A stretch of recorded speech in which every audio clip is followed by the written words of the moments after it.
Hello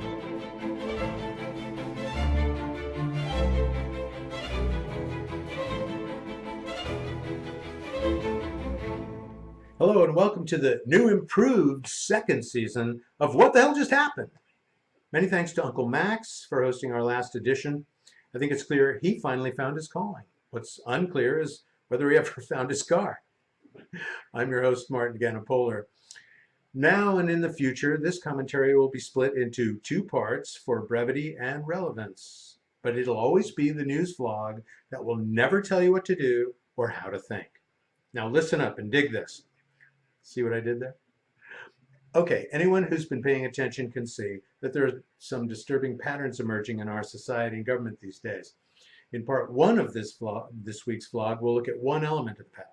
And in part two, we'll see how another element intersects with the first. Ready? Okay, here we go. We begin with the most recent mass shootings in California, Texas, and Ohio, which killed 35 people and wounded dozens more. All of them were carried out by white men using assault rifles, and at least two of these deadly rampages were inspired by racial hatred, particularly hatred of Latinos. Overall, there have been 62 people killed and 78 wounded in mass shootings in 2019 alone. There have been more mass shootings in the US this year than there have been days on the calendar. Now, I really love celebrating birthdays. Anybody's birthday. There's usually cake and presents and singing. It's really fun. But I'll tell you what, I wouldn't want to go to a birthday party every day. It'd be too much. So to say that there's a mass shooting somewhere in the US at least once a day is to understand it's nearly impossible to absorb and process the tragedy of all that. What is it with Americans and our guns anyway? There are almost 400 million guns in civilian possession in the US today. Second highest per capita gun ownership is Pakistan with 43 million. Come on, Pakistan, keep up. Bunch of slackers. But do the math. That's more than one gun per person. I don't have any. So statistically, one of you has at least two. And if this is true, please don't invite me to your birthday party. Last year, US gun manufacturers grossed almost $17 billion in sales. And it's the only industry specifically protected by the Constitution. Wow, imagine how well Massengill would do if douchebags were mentioned in the Bill of Rights. So who keeps these weapons flooding into our streets, festivals, and nightclubs? The National Rifle Association, a huge and powerful gun lobbying group.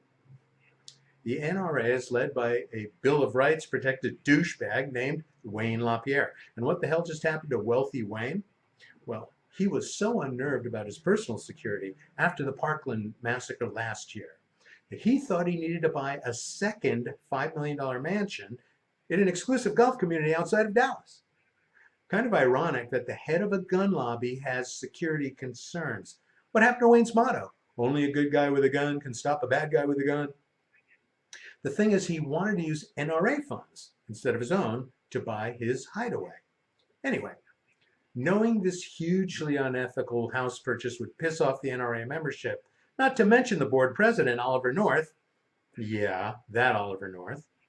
He secretly instructed the NRA's ad agency to buy the mansion using their retainer money. Cute plan, huh? Well, it might have been, had not LaPierre already charged more than $540,000 through the ad firm for clothing from the Beverly Hills shop and for travel by private jet to Italy, Hungary, the Bahamas. So when Ollie North found out, he sent the deal south. My takeaway is the purveyors of death sure know how to live, don't they? Well, thanks for watching part one of this edition, and in part two, we'll look at who's making money exploiting anti-Latino bigotry in the US. Tune in later this week for that story. See you then.